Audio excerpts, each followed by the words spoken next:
हसन नाज़रीन, आप देख रहे हैं royal speaks. Pakistan super league के ड्राफ्ट की आमद है। 13 दिसंबर को लाहौर में पाकिस्तान सुपर लीग के सीजन 9 का ड्राफ्ट होने जा रहा है। तमाम टीमों ने अपने जो प्लेयर्स रिटेन करने थे, जो रिलीज करने थे, वो अनाउंस कर दिए हैं। कुछ बहुत ज़्यादा इंपॉर्टेंट ट्रेड्स भी नजर आई हैं। कुछ बड़े प्लेयर्स इधर उधर भी हुए हैं, कुछ अपनी हवाई टीमों में वापस चले गए।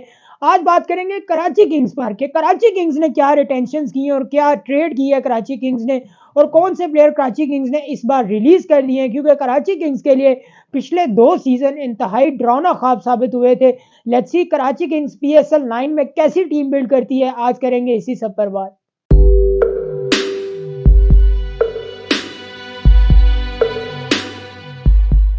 पाकिस्तान सुपर लीग का ड्राफ्ट होने जा रहा है 13 दिसंबर को लाहौर में।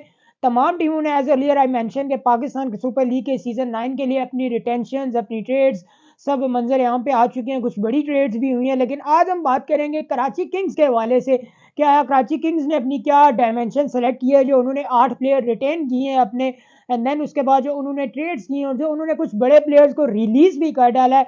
कराची किंग्स देखें, अगर हम पिछले 2 सीजन के प्रोस्पेक्टिव में देखें तो कराची किंग्स की परफॉर्मेंस बहुत ज्यादा बुरी नजर आई। कराची किंग्स सिर्फ 4 मैचेस पिछले 2 सीजन में जीतने में कामयाब हुआ। जो 7वां सीजन था पीएसएल में, जिसकी कयादत बाबर आजम ने की थी कराची किंग्स के लिए, वहां पे कराची सिर्फ 1 मैच जीतने में कामयाब हुआ था। फिर very next year Karachi Kings की कप्तानी दोबारा से इमाद वसीम के कंधों पर गई और कराची किंग्स सिर्फ 3 मैचेस जीतने में कामयाब हुआ। 6 पॉइंट्स के साथ उन्होंने 5वें नंबर पे फिनिश किया। कराची किंग्स वो टीम जो एक वक्त चैंपियन थी, जो हर बार प्ले ऑफ खेल रही थी, वो पिछले 2 सीजन से बिल्कुल मंजर आम से गायब नजर आई। इसकी वजूहत तो बहुत सारी हो सकती हैं। कराची किंग्स को बेसिकली ना एक बैक बेंचर्स की टीम कहा जा रहा था, बिकॉज अगर हम प्रीवियस सीजन में स्पेशली देखें तो सिर्फ एक एक्टिव प्लेयर था कराची किंग्स की टीम में, वो भी इमाद वसीम थे, और वो भी तब एक्टिव हुए पीएसएल के बाद जब पाकिस्तान अफगानिस्तान के साथ सीरीज खेलने शारजा में गया।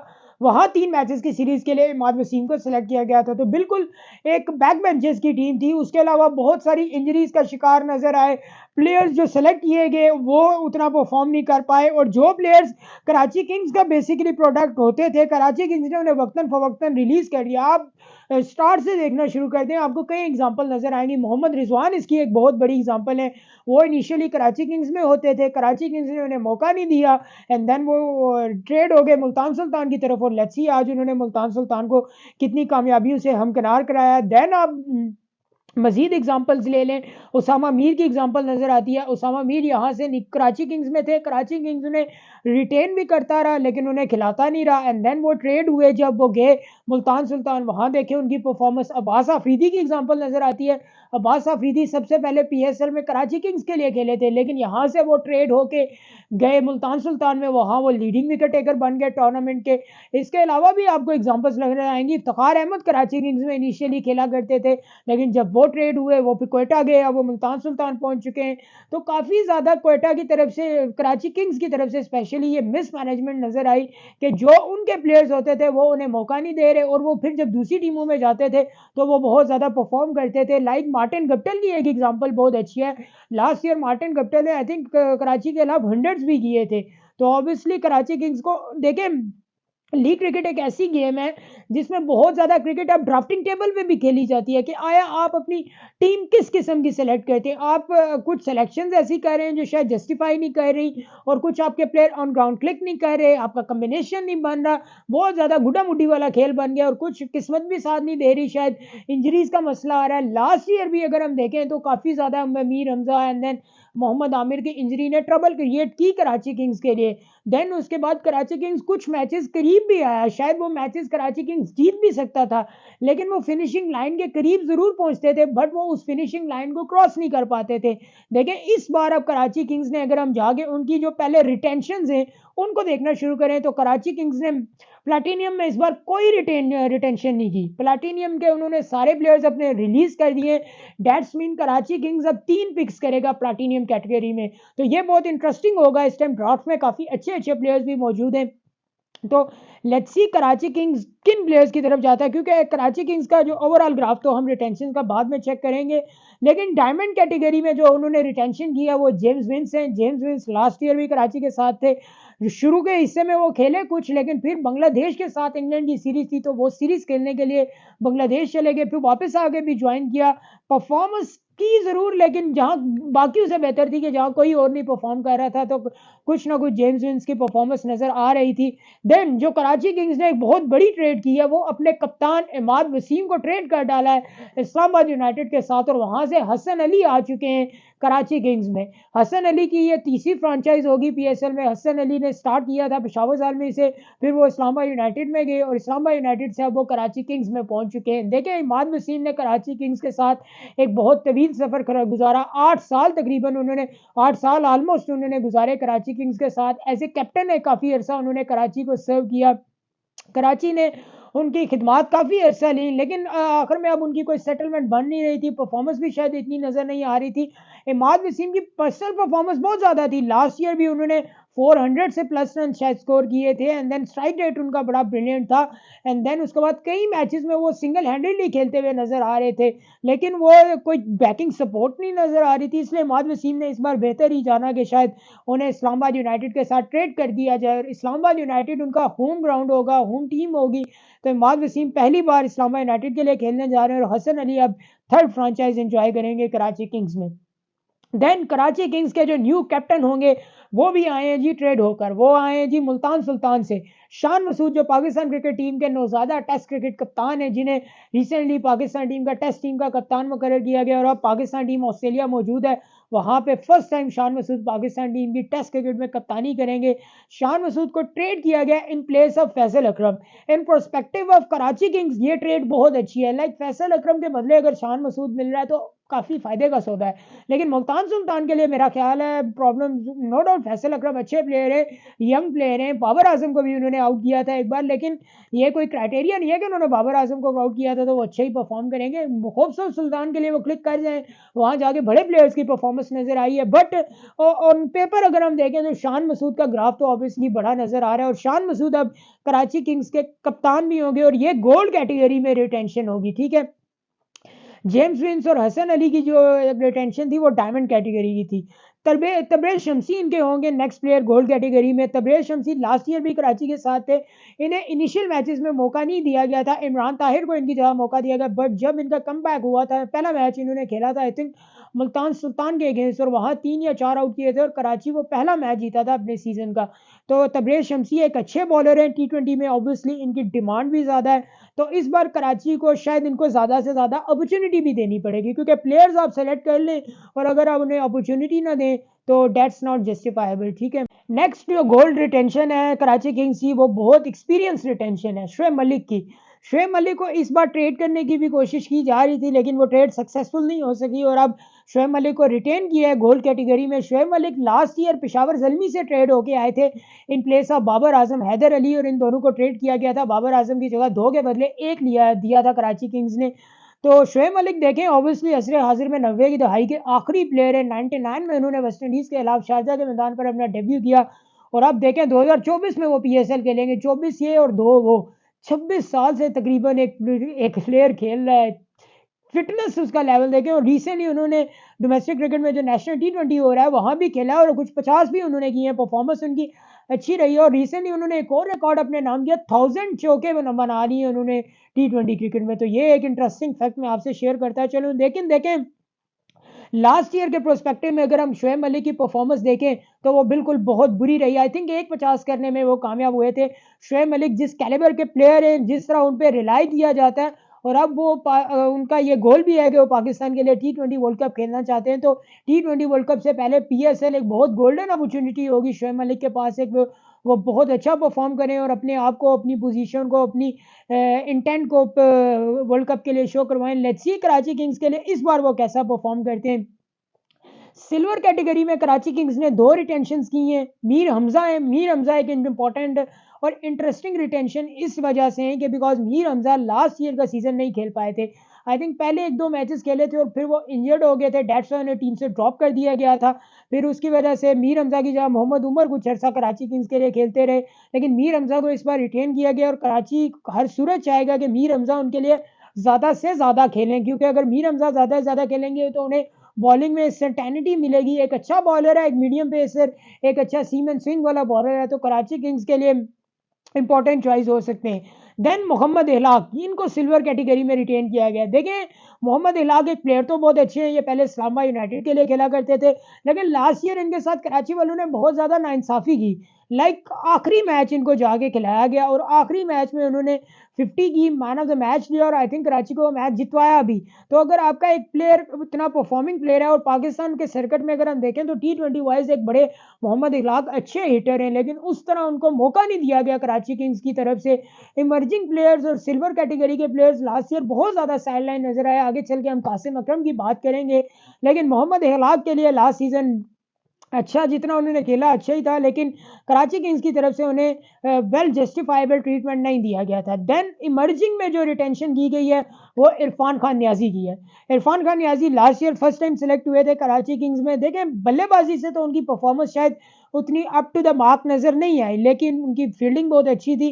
लेकिन इस बार भी उन्हें रिटेन किया गया। लेट्स सी, मौका भी उन्हें ऑब्वियसली मिलेगा, इमर्जिंग में है। तो आगे चल के अगर कराची किंग्स कोई और इमर्जिंग का प्लेयर ड्राफ्ट में दे, लेट्स सी कौन सा उठाता है। देखें, अगर हम कराची की रिटेंशन को एक नज़र में एनालाइज करने की कोशिश करें ना, तो यहाँ कराची किंग्स के पास जेम्स विंग्स ओपनर है, मोहम्मद इलाक भी एज ए ओपनर खेल सकते हैं। देन उसके बाद बॉलिंग में उन्होंने सेलेक्ट किए हैं तबरेज शमसी हैं। देन उसके बाद मीर हमजा हैं, हसन अली ऑब्वियसली ट्रेड होके आए हैं, और शान मसूद ऑब्वियसली अब ओपनिंग खेलते हैं या नंबर 3 खेलते हैं, इसका फैसला तो मुल्तान सुल्तान में वो नंबर 4 पे भी खेलते रहे, तो वक्त ही करेगा। तो रिटेंशंस कराची किंग्स की देखें, बज़ाहिर अगर आप देखने जाएंगे तो अच्छी भी हैं, काफ़ी अच्छे से। हसन अली बहुत ज़्यादा यूटिलिटी प्लेयर हो सकते हैं PSL में। तबरेज शमसी एक बहुत लीथल बैट बॉलर साबित हो सकते हैं। देन मेरे लिए मोहम्मद इहलाक बहुत player to watch out for होंगे, इन्हें ज़्यादा से ज़्यादा मौका मिलना चाहिए। कराची किंग्स को ये काफ़ी ज़्यादा फ़ायदेमंद करवा सकते हैं। देन अगर हम रिलीज़ प्लेयर्स की तरफ जाएँ ना, जो कराची किंग्स ने रिलीज़ किए हैं, तो ऑब्वियसली है कि माद वसीम है, एज़ अर्लियर हम उनको डिस्कस कर चुके हैं। हैदर अली हैं, हैदर अली को लास्ट ईयर बहुत ज़्यादा चांसेस भी दिए गए। हैदर अली को परफॉर्म नहीं कर पाए। जब से वो आए, पेशावर ज़ल्मी के लिए आए, उन्होंने 1-2 इनिंग्स की अच्छी खेली, पाकिस्तान टीम में ले लिया गया उन्हें, वहाँ भी उन्होंने एक 50 बनाई इंग्लैंड के खिलाफ अपने डेब्यू मैच पर, ओल्ड ट्रैफर्ड के मैदान पर। लेकिन उसके बाद हैदर अली परफॉर्मेंस उनकी शायद अच्छी नहीं रही। रिसेंटली डोमेस्टिक में खेले हैं और ऑन एंड ऑफ उनका नंबर भी बहुत ज़्यादा डिस्टर्ब नज़र आता है, तो इस बार उन्हें रिलीज़ कर दिया गया। लेट्स सी, आया कराची उन्हें दोबारा पिक करता है या किसी और टीम की तरफ जाते हैं, ये इंपॉर्टेंट सवाल होगा। देन एंड्रयू टाई ऑस्ट्रेलिया से ताल्लुक रखते हैं, इन्हें भी सिलेक्ट किया गया था बट नहीं परफॉर्म कर पाए। मोहम्मद आमिर, ये बड़ी इंटरेस्टिंग चॉइस है, क्योंकि मोहम्मद आमिर ने 8 साल ऑलमोस्ट कराची किंग्स को सर्व किया, और इस बार कराची किंग्स ने उन्हें ट्रेड भी नहीं किया, उन्हें रिटेन भी नहीं किया, बल्कि उन्हें रिलीज कर डाला कराची किंग्स ने। ठीक है, तो मोहम्मद आमिर की परफॉर्मेंस भी देखें, पिछले कुछ सीजन से उतनी अप टू द मार्क नजर नहीं आ रही थी। लास्ट ईयर के वो मिडल में आगे उन्हें ग्राउंड इंजरी हो गई थी, दैट्स व्हाई वो टीम से भी कुछ अर्सा ड्रॉप रहे। तो मोहम्मद आमिर के लिए अब वो ड्राफ्ट में मौजूद है। लेट्स सी कौन सी टीम जाती है, लेकिन एक जो पब्लिक अंडरस्टैंडिंग नज़र आ रही है वो यही है कि कराची किंग्स मोहम्मद नवाज को उठा लेगा और कोयटा ग्लैडिएटर्स मोहम्मद आमिर को पिक कर लेगा। तो ये एक कोई सिस्टम सिनेरियो बनता हुआ नजर आएगा। लेट्स सी, ड्राफ्ट में इंशाल्लाह पोजीशन बहुत ज़्यादा हद तक हमें क्लियर नजर आएगी। देन इमरान ताहिर है, इमरान ताहिर को भी लास्ट टाइम सिलेक्ट किया गया था, ऑलमोस्ट 45 साल के हो चुके हैं इमरान ताहिर। लास्ट ईयर उनको तबरेज शमसी पे बहुत ज़्यादा फोकियत दी गई, लेकिन इमरान ताहिर अच्छा परफॉर्म नहीं कर पाया। आई थिंक 3 ही विकेटें ली थी उन्होंने 6 मैचेस में, और इस बार उन्हें रिलीज कर दिया गया। नेक्स्ट जो प्लेयर है ना, इसकी वजह से लास्ट ईयर कराची किंग्स के लिए सबसे ज्यादा प्रॉब्लम क्रिएट हुई। आई थिंक सबसे डिजास्टर्स जो सिलेक्शन थी ना कराची किंग्स के लिए, जिसपे सही को तप है मुझे, वो ये मैथ्यू वेड है। एक बंदा आप प्लेटिनियम कैटेगरी में सिलेक्ट कर रहे हैं, एक तो वो परफॉर्म नहीं करके दे रहा, एक पहले मैच में बस 50 रन आता है, ठीक है। देन उसके बाद कभी वो ओपनर आता है, कभी मिडिल ऑर्डर में आता है, कभी फिनिशर में आता है, आप उसका रोल ही नहीं डिफाइन कर पाते, और उसकी वजह से पूरी टीम का कॉम्बिनेशन डिस्टेबलाइज हो जाता है। अब मैथ्यू वेड की वजह से शर्जील खान जैसे प्लेयर को नंबर 3 तक इन्होंने खिलाया, ठीक है। शर्जील खान जब पाकिस्तान टीम में भी खेलते थे तो Babar Azam even regular opener होने के बावजूद नंबर 3 पे आते थे, लेकिन मैथ्यू वेड को उन पे भी फोकियत दी जाती रही। लेकिन मैथ्यू वेड ने जैसा परफॉर्म किया, उन्होंने लिटरली डिसअपॉइंट किया कराची किंग्स की मैनेजमेंट को, कराची किंग्स के फैंस को। मुझे नहीं लगता कराची किंग्स को, इनको अब दोबारा तो नहीं सिलेक्ट करना चाहिए, गलती एक ही बार काफ़ी होती है ना, कहते हैं ना तजर्बा एक ही काफ़ी होता है इबरत के लिए। तो देन उसके बाद आमिर अमीन है, आमिर अमीन अच्छे ऑलराउंडर थे, मे भी कराची किंग्स इनको दोबारा ड्राफ्ट में पिक करने की तरफ जाए। एंड देन जेम्स फुलर है, ये भी ऑलराउंडर सेलेक्ट हुए थे। देन कासिम अकरम, बहुत ज़्यादा ज्यादती हुई किसी के साथ पिछले सीजन में, तो वो कासिम अकरम थे। कासिम अकरम देखें, एक बहुत अच्छे प्लेयर, एक बहुत अच्छा पाकिस्तान का इमर्जिंग प्रॉस्पेक्ट कप्तान रहे, परफॉर्मेंस बैटिंग बॉलिंग वाइज बहुत अच्छी रही, लेकिन इनको कराची किंग्स ने इनिशियल एक आधे मैच में मौका दिया, लेकिन उसके बाद उन्हें ड्रॉप कर दिया गया, कॉन्स्टेंटली उन्हें ड्रॉप रखा गया। हालांकि एक इमर्जिंग प्लेयर जो यूटिलाइजेबल हो सकता है, उसको पता नहीं क्यों कराची किंग्स की मैनेजमेंट ने बाहर बैठाए रखा। यही मैं चीज़ कह रहा हूँ जो मैंने एज अर्लियर मैंशन की थी बास अफीदी के साथ, उसामा मीर के साथ, मोहम्मद रिजवान के साथ, कि आप अपना प्रोडक्ट तैयार कर रहे हैं, बट आप उसको यूटिलाइज करने की जब बारी आती है उसे बेंच में बिठा देते हैं और आखिरकार आप उसे रिलीज कर देते हैं। एक प्लेयर होते थे उमर खान, वो जो एक लेफ्ट आर्म स्पिनर आया था, उसने जो लाहौर कलंदर के अगेंस्ट एबी डिविलियर्स वगैरह को भी आउट किया था, वो भी कराची किंग्स के लिए साथ कुछ अर्सा एसोसिएट रहे, और कराची किंग्स ने उन्हें दूध में से मक्खी की तरह उठा के बाहर फेंक दिया। ये चीज़ कराची किंग्स को थोड़ी सी ओवरकम करनी पड़ेगी, अपना प्रोस्पेक्ट ज़ाया होने देने की ज़रूरत नहीं है। देन मोहम्मद उमर है, ये फास्ट बॉलर थे, इन्हें रिलीज कर दिया गया। शर्जील खान को भी रिलीज कर दिया गया। शर्जील खान पहले इस्लामाबाद यूनाइटेड के लिए खेला करते थे, लेकिन जब उनका एक स्पॉट फिक्सिंग का स्कैंडल हुआ, उसके बाद जब उन्होंने कम बैक किया तो वो कराची किंग्स के लिए खेलना शुरू हुए। कराची किंग्स के लिए ऑन एंड ऑफ शर्जील की परफॉर्मेंस अच्छी रहती थी। शर्जील खान एक ऐसे प्लेयर हैं जी, जिस दिन वो खड़े हो जाएंगे वो सिंगल हैंडेडली मैच उठा के दूसरी तरफ ले जाएंगे, ठीक है। तो शर्जील खान के लिए ये इंपॉर्टेंट चीज़ थी, लेकिन शर्जील खान अब ड्राफ्ट में आ चुके हैं।